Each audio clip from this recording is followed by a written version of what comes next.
Odofo Nigeria se ohoye. Me so me hoye. Amma akwaba Emra Adom TV. Dwumadi we ye Nkuranhyensem dwuma. Me ameti dwuma me de dwumadi ho chia me. Eji amede so eye Apostle Dr. Nita Kutego. Wetumi atwa ntia wa Nita Kutego meje oso.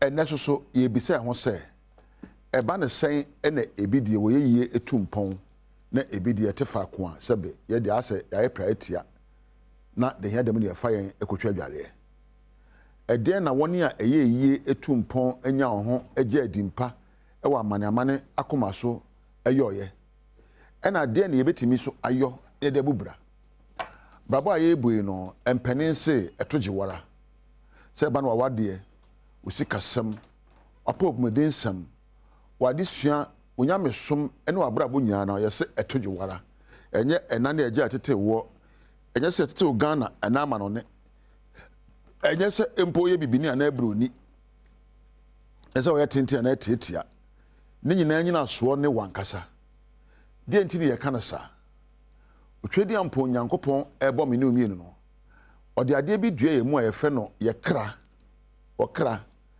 eno ka kire me no se kosise ye kra betumpon no ya brabo ntumpon. You see, he says that I wish above all things that you prosper and be in good health, even as your soul prospers. It means until your soul prospers, your life will not prosper. He didn't say that until your economy prospers. He didn't say until a politician makes you prosper, your husband or wife makes you prosper. He says until you, your soul, one kasa okra, until it prospers. Okra any wadwene. Okra any watinka. Okra any opa ode ye nyoma.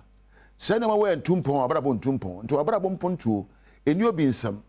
Enkura economy bi, ene nkura omampani bi, ene nkura MP bi. Abrabo mpontuo etoje wankasa. Why am I saying this? Embebre any idea abrabo akoshen crofo say wo mu ya abrabo mayen, and we seem not to be responsible for the life we are leading. Many of us think that others should be blamed. Excuses are found. You see, your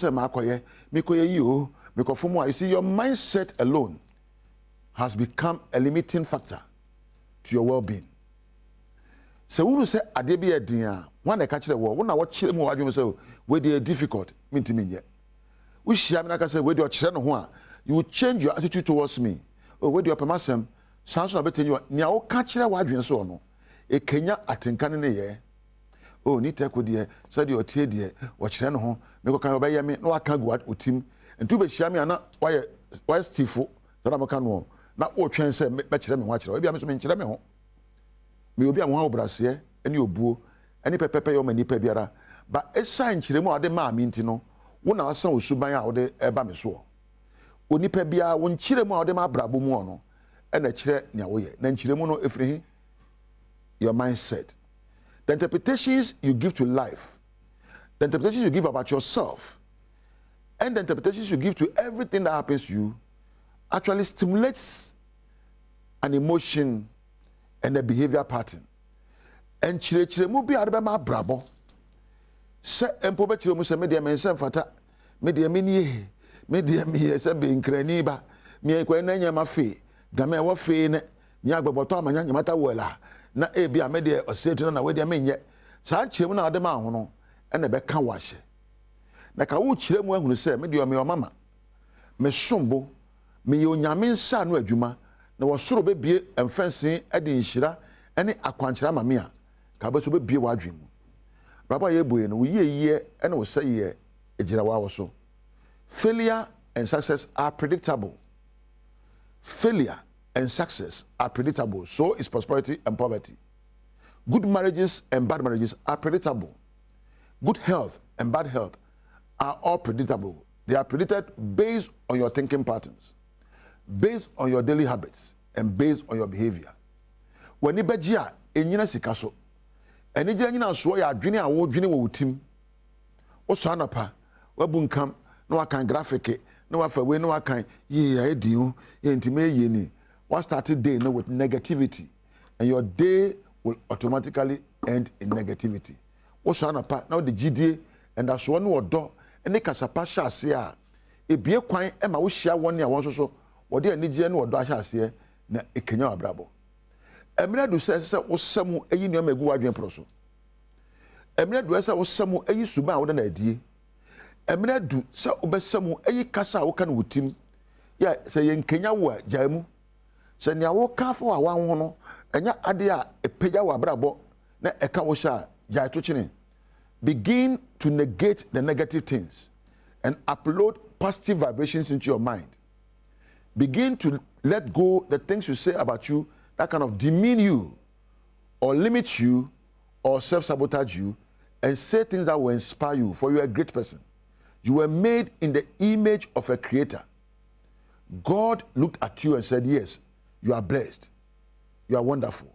You are fearful. All things are possible unto you if you only believe. One can say all things are possible if you have money. One can say all things are possible if you are handsome or you are educated. All things are possible to them that believe. Jidie enyina so e wadwene poso. Na jidie enyina so ye nsem a wota aka kire ho wadwene poso. Wo so na pa meni wutim. Ti bomode na kansempa fa ho. Kansempa efa barabo ho. Na kansempa efa wonu ho kani ho. Na brabo no enko yie da. Efita ma yawo Adam besi ne dey enko yie. Adam no gina aduntumu a no adeja. Owo bedada no ema oye bone. We are all going to face our Adam days. We'll face our trials. We are going to face our Egypt days. We'll face the days of slavery. But we can only come out when we begin to see ourselves as masters instead of victims. Yenina wona yebeko yenko asumu.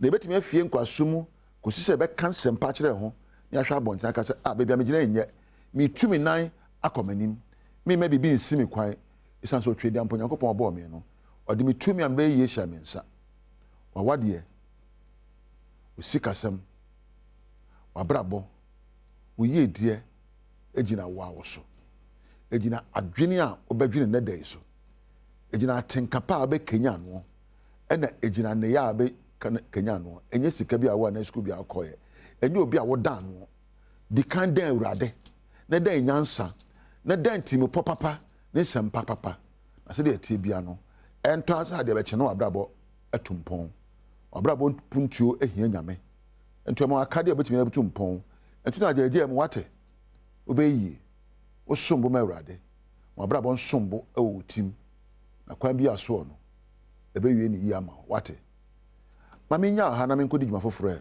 na bedwuma dwumade no koso me am de dwumade ho chia me edi am jeso ene nita kotego me pe na efre me sa obo odi anka me pe osesen mate na mama me na Adom TV mpanimfo a wogina machi bo machi doma dwumade ba mo ho efi camera lighting floor manager sound MCR ena empo me producer Randolph ena webe kampedu me da mo nyina ase wa wonya amrehwe me de uni onyame entina